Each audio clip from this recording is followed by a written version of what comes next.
Hello, my name is Maximilian Macdonald with Maximilian Motorsports, and want to talk to you about, is it EV right for me? You, not me. A lot of people are interested in electric vehicles, and we'll talk about hybrids as well. But there's a big question because most people don't have a consensus of knowledge whether they're suitable for their needs or not, and we're easily drawn into marketing or hype. The reality of it is, it may not be correct for you, it may be correct for you, and you really have to assess what that is, what's important. So let's start with the basics. What is transportation for you? You need to know your average mileage that you're going to be looking to use, and if the vehicle exceeds that need, great. If it doesn't, then is this just going to be a daily use car, and on the weekends I'm going to use something else? Something to be aware of. We're all used to the fact that fuel economy varies significantly with cars, but we at least have a consensus of knowledge looking at the EPA specifications for mileage for a vehicle, and we can compare apples with apples. With electric vehicles, that's not so easy. Part of it is we have what we call vampire losses. So if the weather is very hot or very cold, a lot of the vehicle's energy that's captive in the battery pack is being used to keep the car, battery system, and the occupants warm or cold. And that can dramatically affect things significantly. So that's something to be aware of. That what you see posted for the average range for that vehicle is really at best a guess. There's so many environmental factors to that you wouldn't know until you actually make use of the vehicle. There's other factors to be aware of. An electric vehicle, yes, can be inexpensive to fill with fuel, i.e. energy, from an outlet. But that's going to be a painfully slow rate.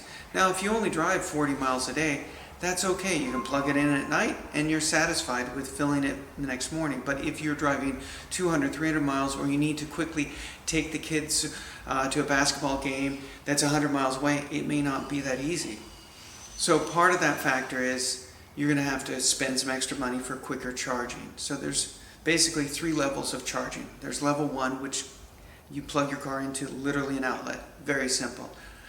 But that's very slow, generally 15 amps. Then there's level 2. The most it would be is 80 amps, but generally they're below 50 amps, which basically needs you to plug into what would be a dryer outlet.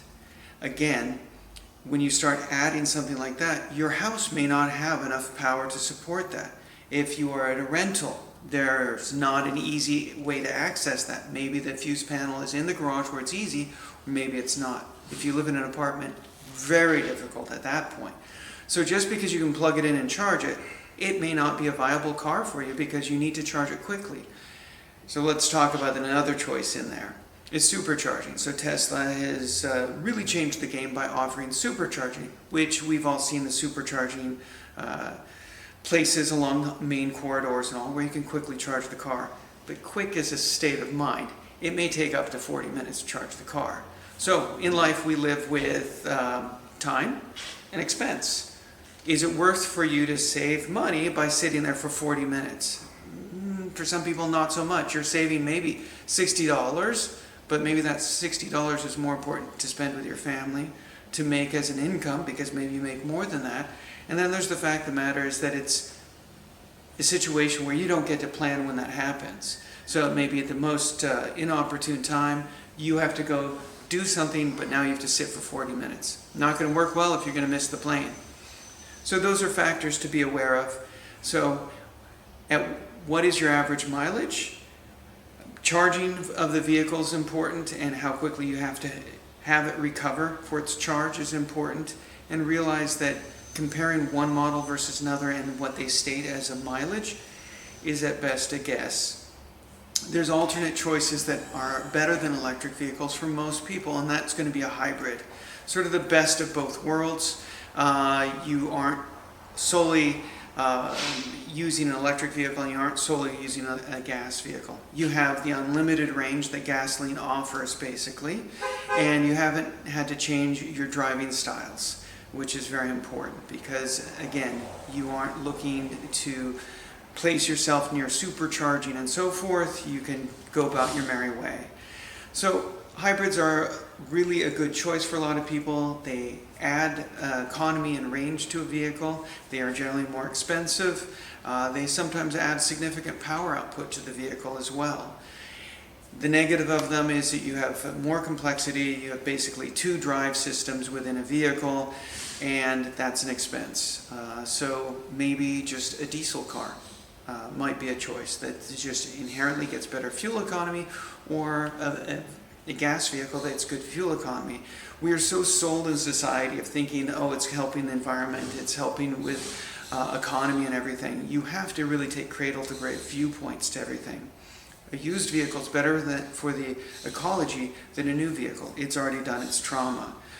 A new vehicle is not. It has to be created, and it's the resources that go into manufacturing it.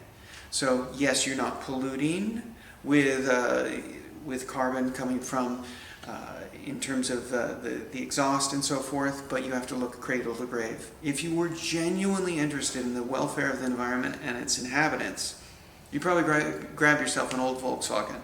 The reason being, it's already done its trauma, it gets decent fuel economy, and let's look at the big picture. You buy a new hybrid, EV or such, you're going to be spending $70,000 to $140,000. What if you really stuck behind your word and said, I'm concerned with the welfare of the world and its inhabitants. I'm going to buy myself a $12,000 used car, and I'm going to give $100,000 plus to reforest or something that in perpetuity will be always making the world a better place. So I think a lot of people buy into electrics and hybrids as a viewpoint of making their ego feel good, but not doing the long math on it. So fundamentally, do the long math. Maybe an EV or a hybrid or just a good used car will be the best choice for you for what your goals are. This is emerging technology, so things are getting better and things are lasting longer.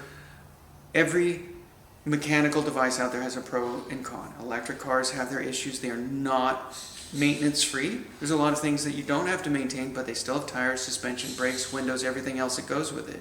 So if you are looking to get a used one, you do want to do a pre-purchase inspection, and that's important to deal with a repair facility that's familiar with the needs of your vehicles. And here at Maximilian Motorsports, we've invested highly into making sure that we have the knowledge, the equipment, and the availability to service your electric or hybrid vehicle. Thank you very much, and if you have any other questions, feel free to reach out to us.